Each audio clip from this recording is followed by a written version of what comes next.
featured That's coming up. We're not there yet, buddy. You threw away the Gosh script for this. darn it. I got DJ Moore is so agreed to a excited 4-year, about your $110 million wonderful extension. double dip. Got excited. I'm too excited about the Miami fight. Coming up in a few minutes, there's a suplex at Dolphins practice. DJ Moore signed a 4-year, $110 million extension, locking down another weapon in Caleb Williams' arsenal. Here's the company that DJ Moore kept last year with 1,300 receptions and 8 touchdowns. Pretty good. Yeah. So is there any reason for Caleb not to thrive?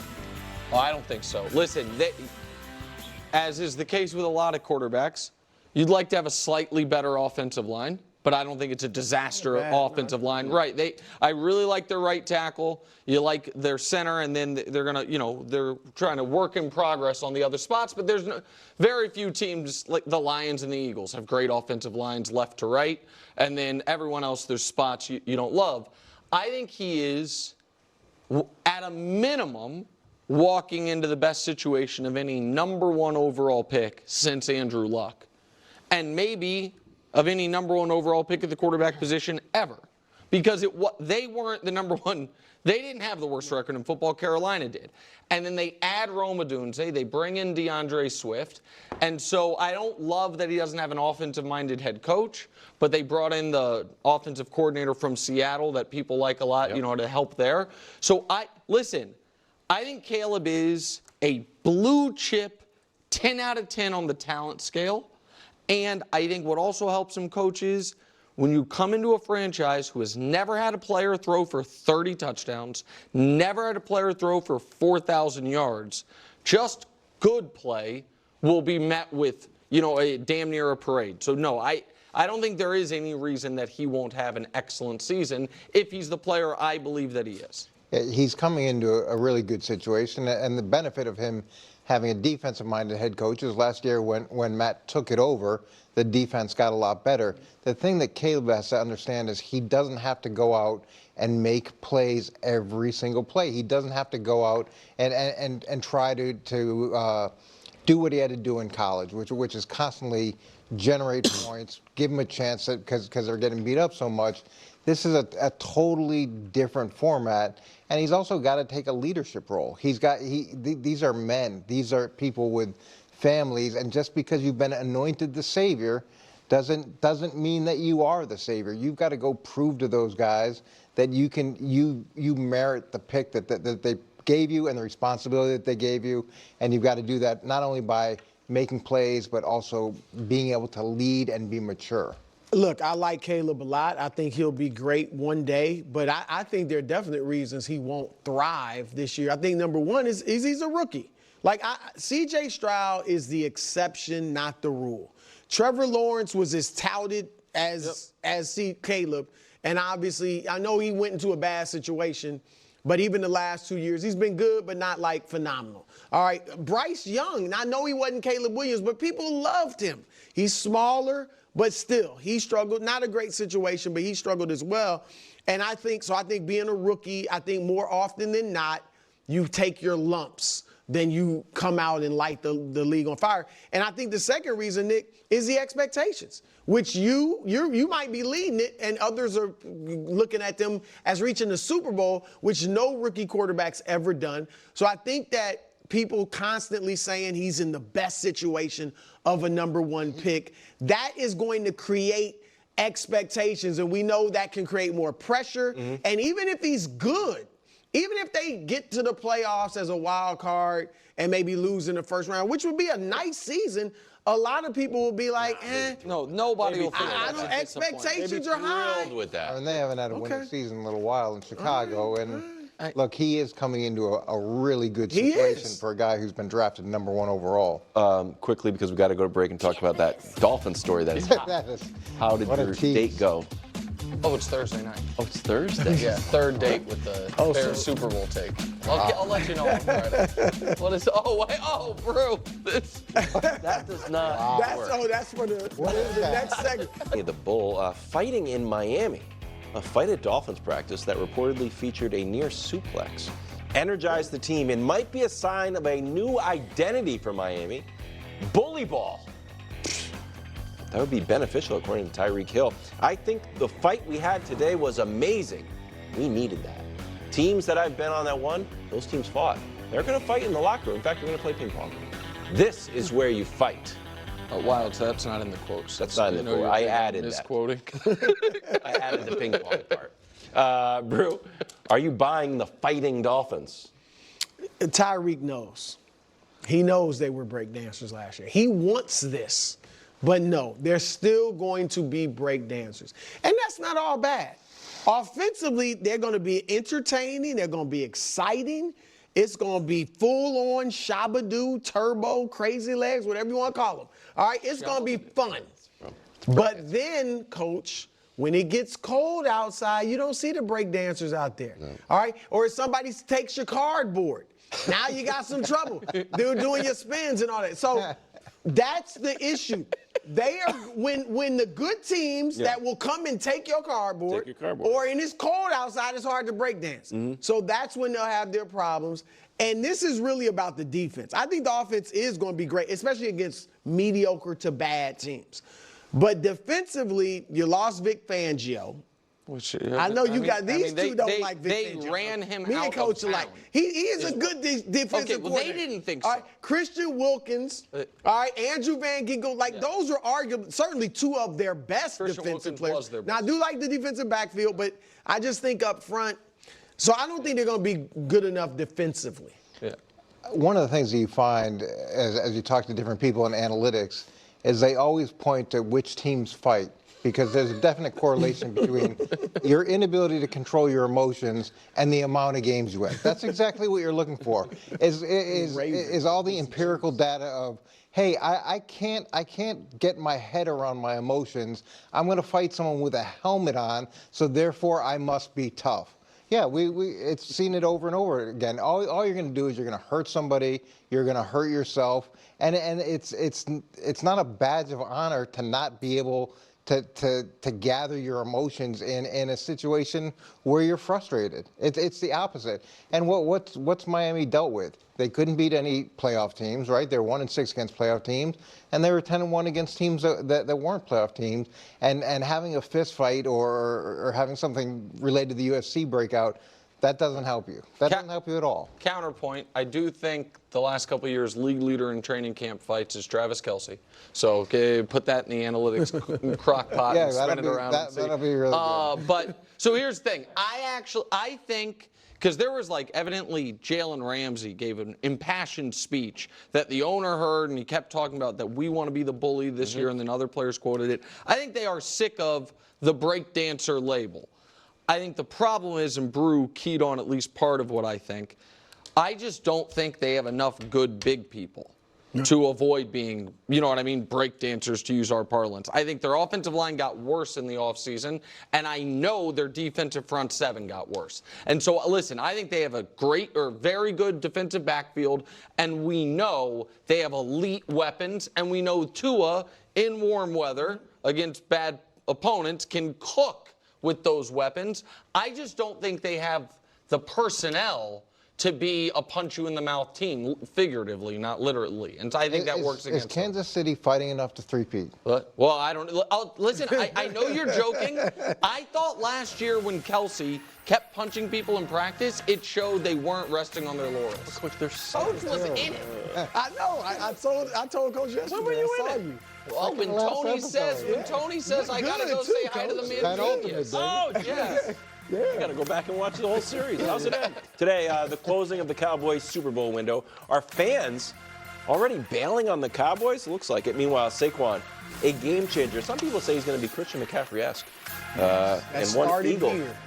I don't think so. I think I was the first. To say he's going to have a McCaffrey Here's the thing, Brew. Sports Illustrated. You are sometimes as up to date with other people's sports takes as you are very popular television shows. So you just think you're the other first. people. I had not heard somebody say it before I said it. You know what? I'm I think you're the first, too. Okay, all right. You were the first. NFL Top 100 released 11 through 20. We're taking a look at the QBs. Dak is coming in at 16. Jalen Hurts came in at 15. Here's how their numbers lined up last year. According to this, well, Dak did a little bit better, even though he's behind Jalen Hurts. So who would you rather have this year, Nick? Listen, I'd rather have Dak. I have real questions that I think are totally fair and reasonable about how good is Jalen Hurts. I feel like I know who Dak Prescott is. Dak Prescott is at best the 8th and at worst the 12th best quarterback in football, who it would appear really, really cooks in games he's supposed to and struggles a bit more than the typical quarterback, good quarterback, does against the very best, but is not tripping up against bad teams the way a lot of quarterbacks do, and you know kind of what you're getting. I have no idea what I'm getting with Jalen Hurts.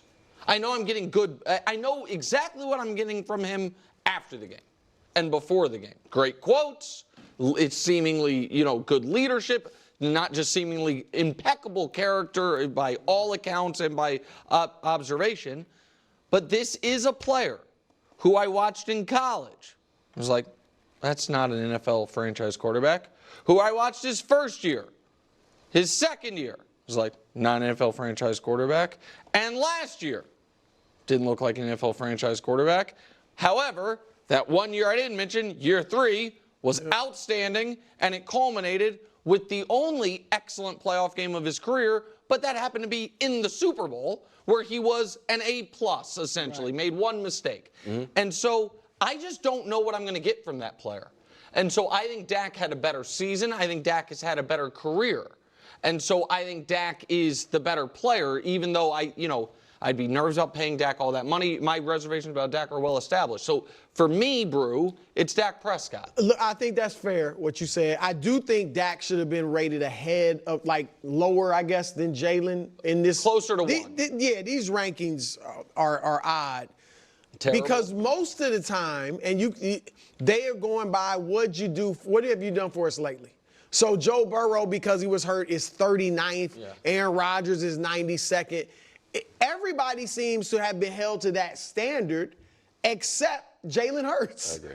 Because, he's ahead of Dak. Obviously was better last year. And Hurts last year was 3rd on the list based on his amazing season the year before. So he shouldn't have been this high. But that said, and I agree with everything you said, Dak is clearly a better passer. There's no question about that. But I would take Jalen because I think both of these teams are S-Bob. And I do believe Jalen has shown to be better in the big games, the playoff games in particular. Here are a few numbers. Now, look, Dak's 2-5, we know. Jalen's only 2-3. Yeah. But in his last 4 playoff games, Jalen's had no interceptions, and he's had 3 ratings of 100 or more in the last 4 playoff games.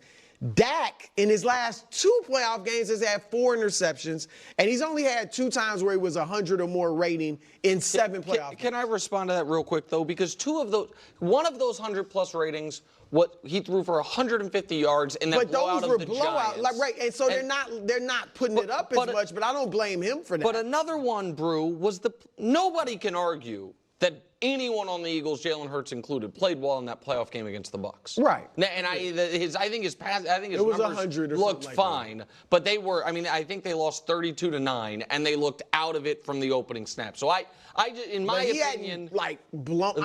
I'm not gonna put it all on Dak last year, but Dak. Dak played very poorly. Yes. And when you look at last year, everybody feels the pain of Dallas losing to Green Bay, and there's a lot of backlash on Dak for that. But the defense played really poorly, and they didn't really have a chance in that game. So there's that emotion of what the expectation was, how they performed, and so you feel that. But with Jalen Hurts, that was a slow bleed there that he did nothing about during that losing streak that they had, or that losing period, culminating in the whisper at the end of the season in the playoff game. And I'm with Nick on it. Over the course of his career, he's had, I think, 1 losing season. Dak's had 1 losing season. He's been better in every single category. They're both similar type guys, but I would probably lean towards Dak as well, based off of his body of work. Go ahead, Wild. You're definitely Jalen, huh? Yeah. Why? Because I saw one guy play awesome in the Super Bowl, and I see one guy consistently melt down in the playoffs. What's Dak's ceiling? Do we think Dak's ceiling? Do we think Dak Prescott can get to the Super Bowl? Do I think so? Let's talk about how Jaylen got to the Super Bowl. Let's just talk about it real quick. If you're asking, could I do that? Do I think that Dak Prescott on the 2022 Eagles, if he were in his first playoff game playing the Giants, who he beats like a drum every year, twice a year, and in the second playoff game playing the Niners without a quarterback? Do I think that was a little bit fortunate? Right, but that's how he got to the Super Bowl. But then Jaylen was excellent. And I said that on the front end. But I saw Dak Prescott in the first playoff game of his life play peak Aaron Rodgers. Now, obviously, Rodgers doesn't play defense, but go toe-to-toe with Rodgers in that game, and they lost because Rodgers made an amazing throw down the sideline, and then Mason Crosby had the kind of the double hook field goal. And I saw Dak blow out a Tom Brady Bucs team in a playoff game. I've seen Dak be great in individual playoff games. Yeah. Do I question if Dak can be great in 3 or 4 consecutive playoff games? Yes. But I have that exact same question about Jaylen. I think that's why I brought up the Jalen's playoff. It's interesting. The 2 games you brought up where he was great. I mean, you could say they were. I don't know if they're officially underdogs, but the expectations are lower.